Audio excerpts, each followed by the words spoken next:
அனைவருக்கும் வணக்கம். நம்முடைய அட்னேட் பிசிக்ஸ் பை அருண் அப்படிங்கிற இந்த வீடியோ சேனல்ல இன்றைக்கு நாம பார்க்கக்கூடிய கேள்வி மல்டிபிள் சாய்ஸ் கொஸ்டின் மின்காந்த தூண்டலும் மாறுதிசை மின்னோட்டமும், ஆங்கிலத்துல electro magnetic induction and alternating current அப்படிங்கிற பாடத்தில் இருக்கக்கூடிய ஒரு கேள்வி. இந்த கேள்வி 2018ஆம் ஆண்டு நீட் தேர்வில் கேட்கப்பட்ட கேள்வி. அந்த கேள்வி, ஒரு மின் தூண்டியில் பாயும் மின்னோட்டம் 60 மில்லி ஆம்பியர் எனும்போது தூண்டியில் தேக்கப்பட்ட காந்த நிலை ஆற்றல், ஆங்கிலத்தில் மேக்னெட்டிக் பொட்டன்ஷியல் எனர்ஜின்னு சொல்லுவோம், காந்த நிலை ஆற்றல் 25 மில்லி ஜூல். இங்க மில்லி ஆம்பியர், இங்க மில்லி ஜூல். எனில் எதன் மின் தூண்டியின் தன் மின் தூண்டல் எண் கேபிட்டல் எல்னு சொல்லுவோம் இல்லையா, அந்த மதிப்பு எவ்வளவு? 0.138 ஹென்றி, 138.88 ஹென்றி, 13.89 ஹென்றி, 1.389. இந்த 4 கேள்விகள் ஆப்ஷன்ஸ் ஓகேயா.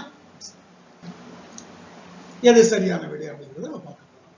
காந்த நிலை ஆற்றல் அதுக்கு ஃபார்முலா PE பொட்டன்ஷியல் எனர்ஜினால 1/2 × Li². காந்த நிலை ஆற்றல் PE எவ்வளவு? 25 மில்லி ஜூல், அதாவது 25 × 10⁻³ ஜூல். இப்போ இந்த ஈக்குவேஷன்ல சமன்பாட்டில் எல்லாம் மட்டும் இங்க விட்டுருங்க, மற்ற எல்லாம் அந்த பக்கம் L is equal to இந்த 2 அந்த பக்கம் போகும்போது மேலே போயிடும், அப்போ 2 × P.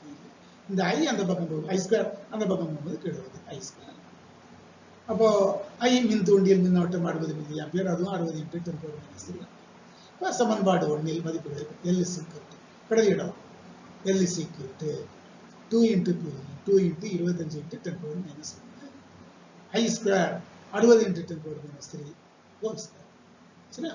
இப்போ 60 ஸ்கொயர் வரும் 3200, 10⁻³ வரும் 10⁻³.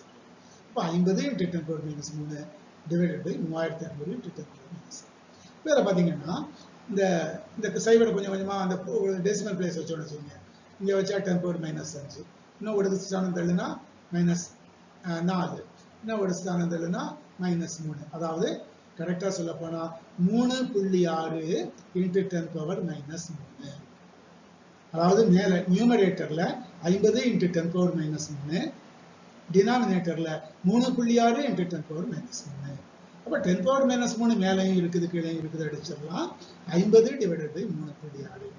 அப்போ 50 3.6 சொல்லும்போது 10ஆல பெருக்கினாலே 360 அந்த மாதிரி வரும் இல்லையா?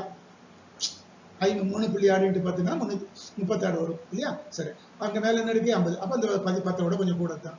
அதுக்காக ரொம்ப கூட இருக்க முடியாது. எவ்வளவு சார் இருக்கும்? இந்த ஆப்ஷனை பார்த்தாலே தெரியுது, 13.89, 14 கிட்ட தான் வந்து.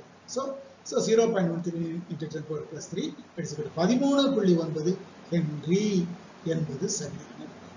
13.9 ஹென்றி என்பது சரியான. இந்த கேள்வி ஓரளவுக்கு எளிமையான ஒரு கேள்வி தான். நீட் தேர்வில் 2018 கேட்கப்பட்ட ஒரு கேள்வி. நம்முடைய அடுத்த காணொலியில இதே, அதாவது மாறுதிசை மின்னோட்டமும் மற்றும் மின்காந்த தூண்டல் மற்றும் மாறுதிசை மின்னோட்டம் அப்படிங்கிற பாடத்திலிருந்து வேறு ஒரு கேள்வி பார்க்கலாம். அதுவரைக்கும் அனைவருக்கும் நன்றி, வணக்கம்.